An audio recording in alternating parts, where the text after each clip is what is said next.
This is Inside Indiana Business Radio for the afternoon of July 12th, 2022. I'm Alex Brown.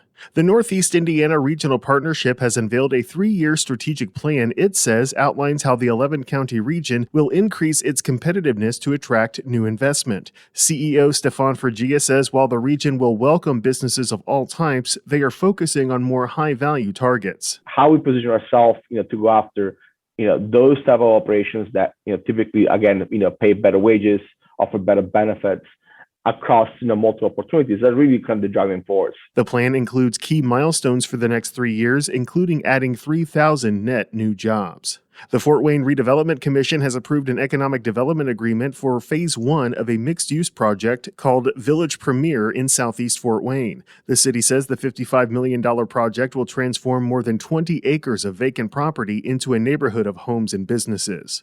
An insulation and commercial roofing company has completed a $20 million investment in its Richmond facility. Denver-based Johns Manville says the effort supported new equipment for its blowing wool insulation manufacturing process and helped retain more than 100 jobs.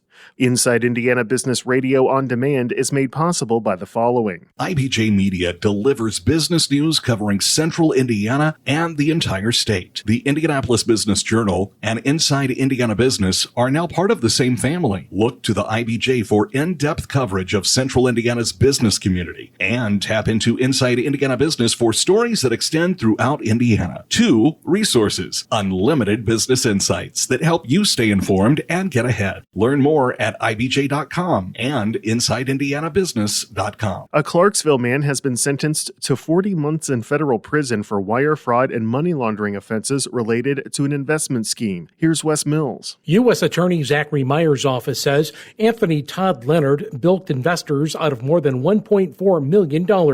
According to court documents, Leonard procured investors in his companies, which purportedly developed educational software products. Leonard falsified documents and created, quote, material misrepresentations to obtain investments, including providing inflated sales figures and other metrics, false bank statements, and business financial documents to investors, and misrepresenting qualifications, medical history, and company personnel issues to secure additional funds. Leonard admitted that he misrepresented the amount of revenue his companies generated, and they never actually made the money he said they did.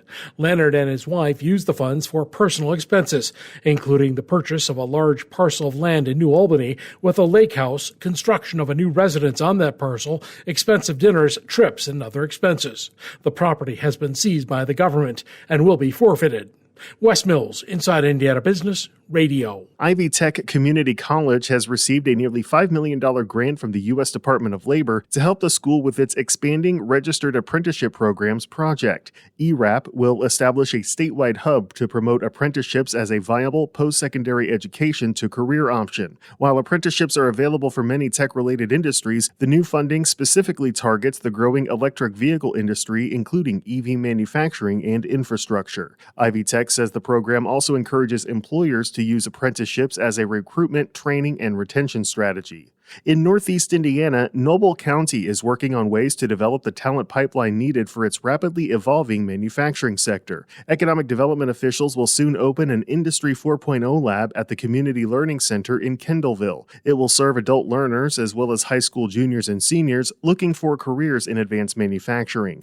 B Noble Inc. Executive Director Gary Gatman. Talent was in short supply really across the board, but it was really highly critical shortage in the area of advanced technologies, automation, industrial robotics and programming, digital cloud-based applications involved in the manufacturing process. So we begin to see a lot of things on the factory floor, smart factory applications, and we did not have a system up here to develop the talent that these manufacturers would need in order to ensure success. The 2-year program will teach participants skills in various Industry 4.0 technologies, such as autonomous robots, machine learning, 3D printing, and industrial Internet of Things. Future Pacers owner Steve Simon is this week's guest on the Business and Beyond podcast with Gary Dick, presented by PNC, a weekly conversation with high-profile Hoosiers in business, sports and entertainment, and beyond. Available now from your favorite podcast provider. I'm Alex Brown for Inside Indiana Business Radio on Demand.